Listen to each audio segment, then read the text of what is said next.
Hey guys, in this video, I will show you how to fix Battlefield 6 connection failed. Alright, let's begin.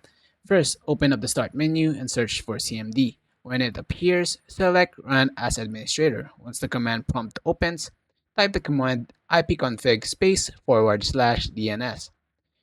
Press enter. This clears your DNS cache, which can resolve many network connection problems. After running the command, restart your PC to apply the changes. If the issue continues after restarting, the next step is to check the server status. Open up your browser and search for EA server status page. Click the official page and look for Battlefield 6. If the server status shows online, then the issue is not on EA's side and the problem is likely related to your network. If the status shows down or limited, then it means the servers are experiencing high load, especially since the game is new.